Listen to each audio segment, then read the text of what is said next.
Good morning, Zio here, and today we're going back to the wonderful world of Sony and Metacritic. The Last of Us Part 2, the attempts at, I guess you can say, getting people to change their reviews, and Metacritic, or I guess addressing review bombing and such. So, with all that, let's get into it, shall we?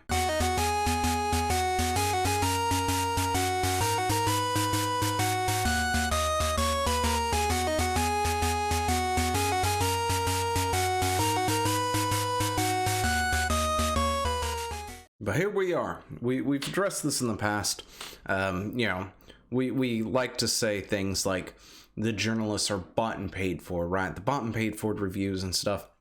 And now we're at the point where we actually have to explain what we mean by that, because everyone wants to take things so literally and don't understand things like, I don't know, metaphors, sayings, and other stuff, that we actually have to explain every little bit of details because the journalists are just too ignorant to understand what that actually means.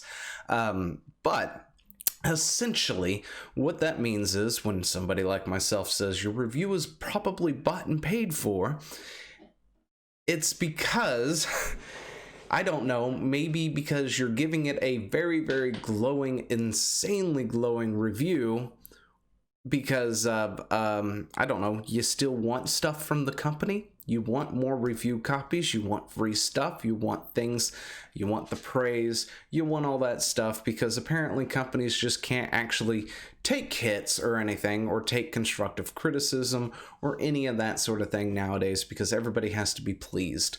And I hate that. It's disgusting.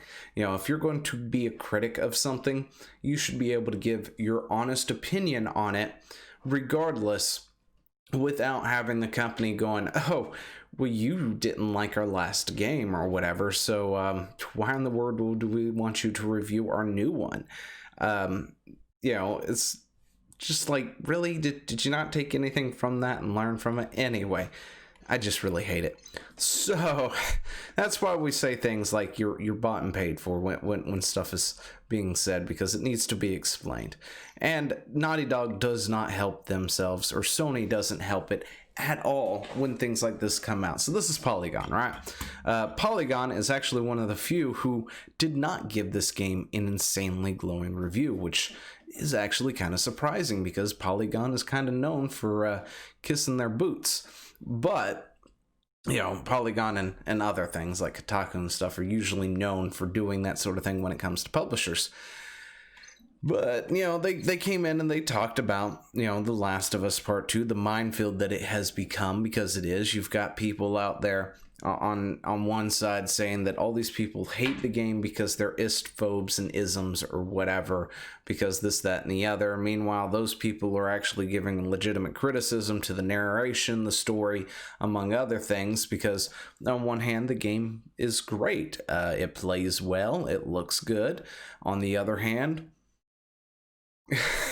the story is not so much.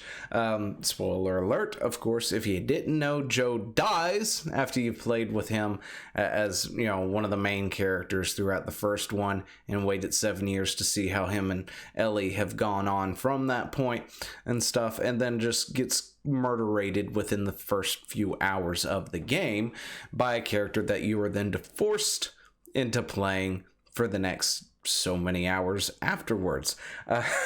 You know, and a lot of people didn't like that. You've taken a beloved character and you pretty much just Minecraft them in front of them, right? And the character makes stupid mistakes that he normally wouldn't make, among other stuff.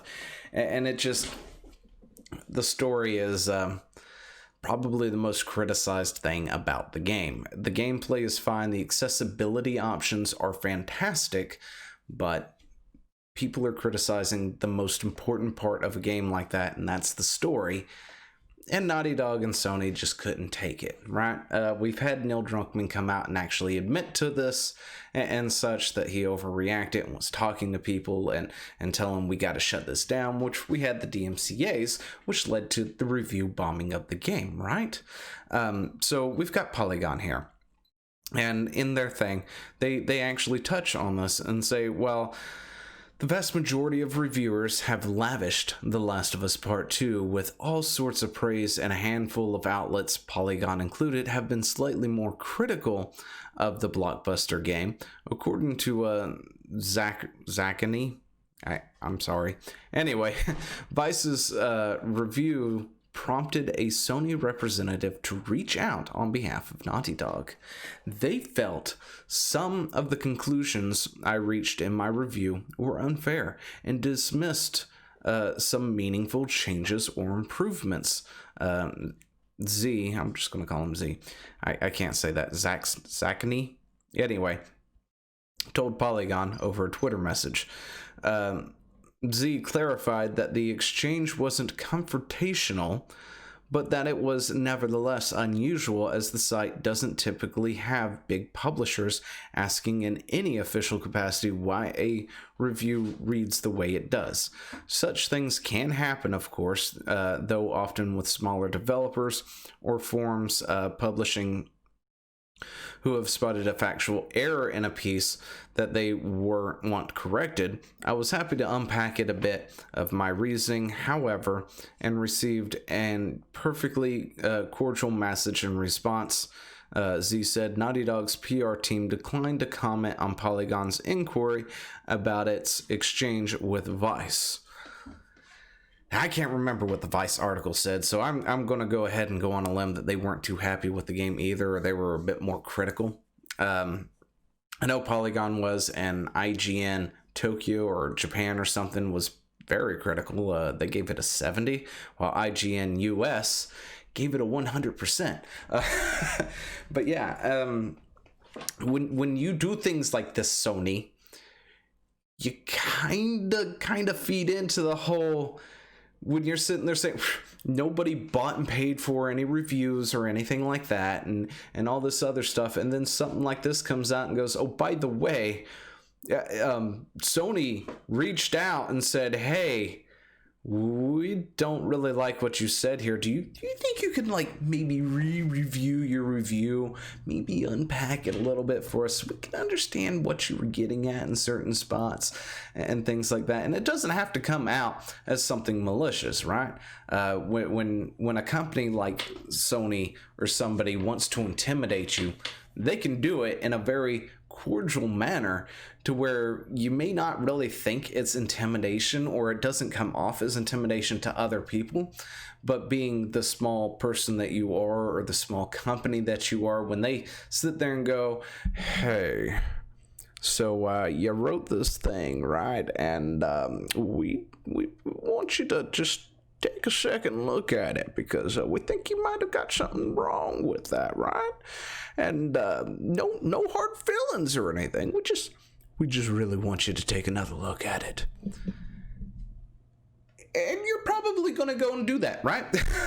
Especially, if you got a big company who's looming over you and going, and you get to thinking, and you're like, oh yeah, they send me review copies, they do this, they do that, they've got a PR, a legal team, I don't, and all this other stuff, and you might want to be persuaded into re-reviewing your review, re-unpacking some things, just going over some stuff again. It's like, well, I said this, but it's not exactly what I meant. What I meant was this sort of thing, and redoing it. And when a large company does that, it really feeds into the idea that a lot of those 100s bought and paid for 100%.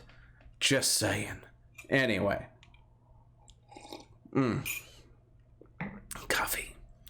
If you hadn't gotten yours, you should go ahead and do that now. One of these days, I'm going to get a sponsor, right? And I hope that sponsor has to deal with coffee. Like, seriously, if there's a coffee manufacturer out there who wants to give me a sponsorship when I get big enough to have that option, hit me up. Seriously, I will sell the out of your stuff. Anyway, and then we have Metacritic. Because of this... Because it's always something, right?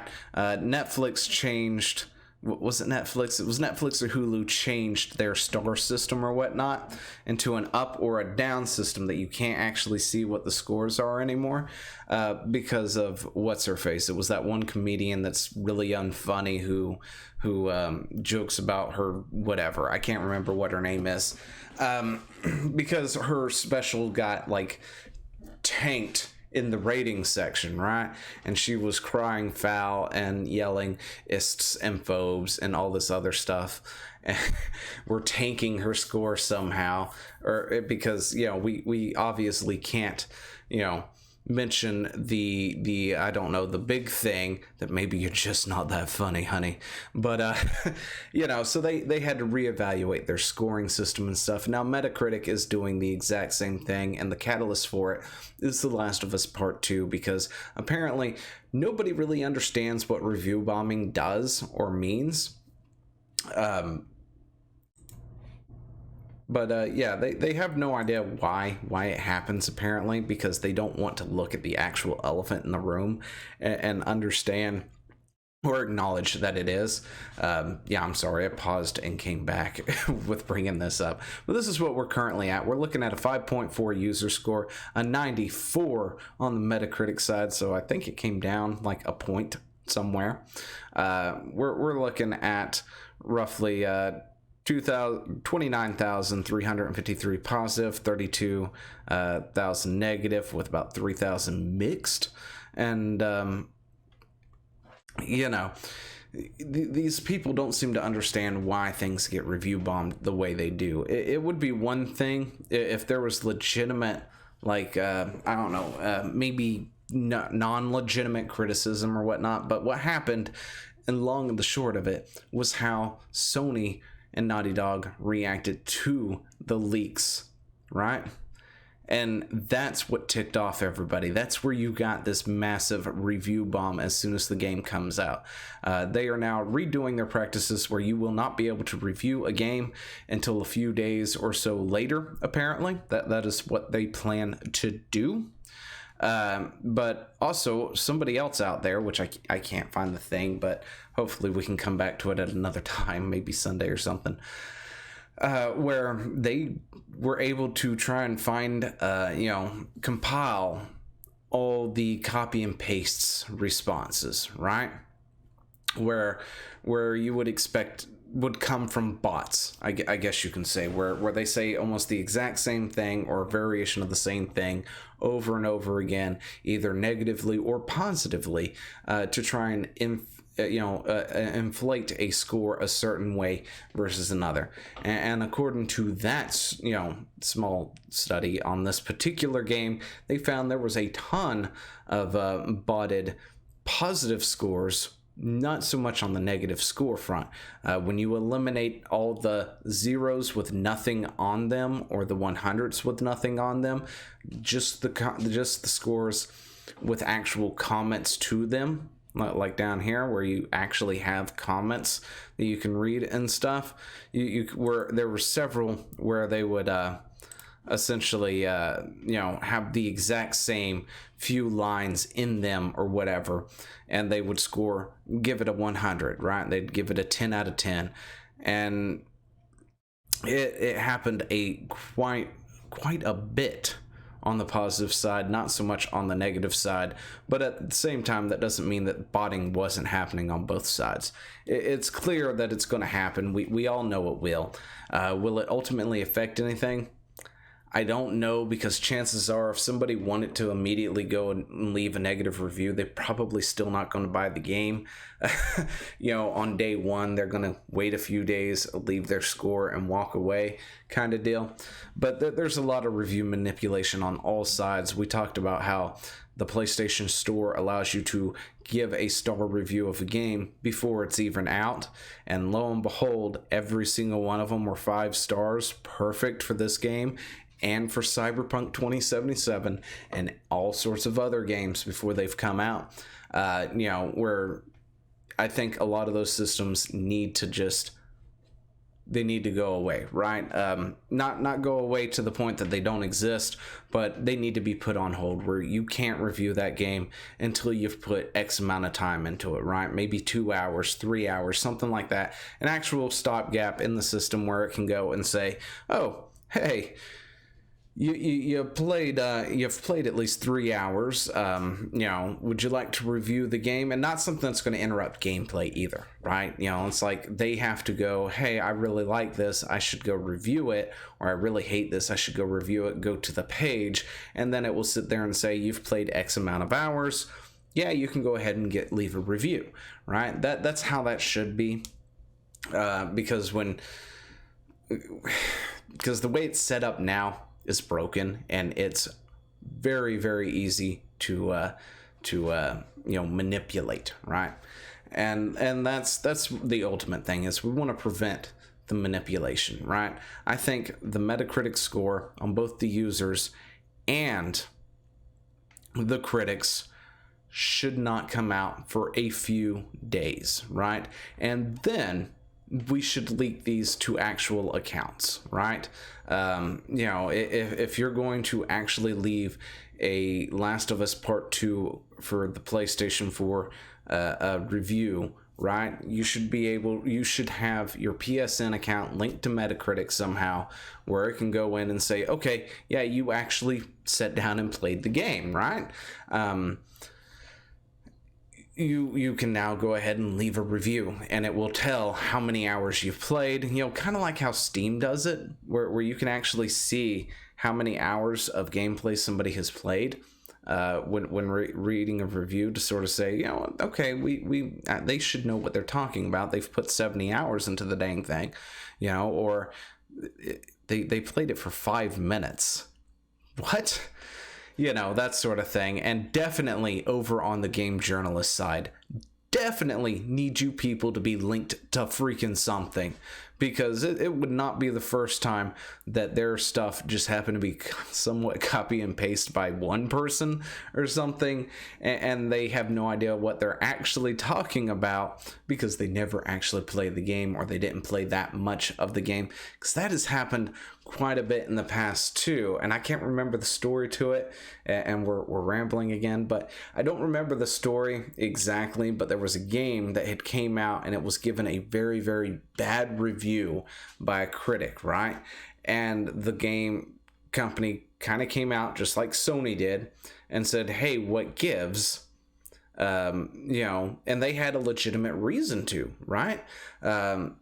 Which, of course, maybe Sony had the same reason, but I highly doubt it. Yeah, I'm dismissing it. I'm so sorry. I'm such a hypocrite. Anyway, no, where they came out and was like, what gives? You didn't even play the game. And then they justified it, going, oh, yeah, I did play. We played, well, how much? And then they gave like a number or whatnot. And then the company came back and was like, your account was logged in for a total of like an hour. You never played the game. Most of it was on the character creation screen. You spent like 40 minutes in the character creation screen and then played the game for like 15-20 minutes and ducked out. You haven't played the game. Do you think you can give us an honest review? And when things like that happen, of course, I laugh. I really quite enjoy it. But as a result, maybe the critics should have something as well. If you're going to be paid to review a game, you need your PSN or Xbox Live or whatever, Steam, set up into the system so it can come up and say, Joe Smo from Game Informer played 28 hours in The Last of Us Part 2. Here's his review, right? This way it keeps them honest. It keeps the users more honest, and it allows us to make a more informed decision. Anyway, before I continue to ramble on even more, I'm going to end it right here. Let me know what you think down in the comments below, and I will talk to you later. Hey, thanks for watching. Don't forget to leave a comment, smash that like button, and always subscribe for more. And of course, there are other videos floating around somewhere on the screen, so click one of those and see if you can find something that suits your fancy. Till then, I'll see you later. Bye.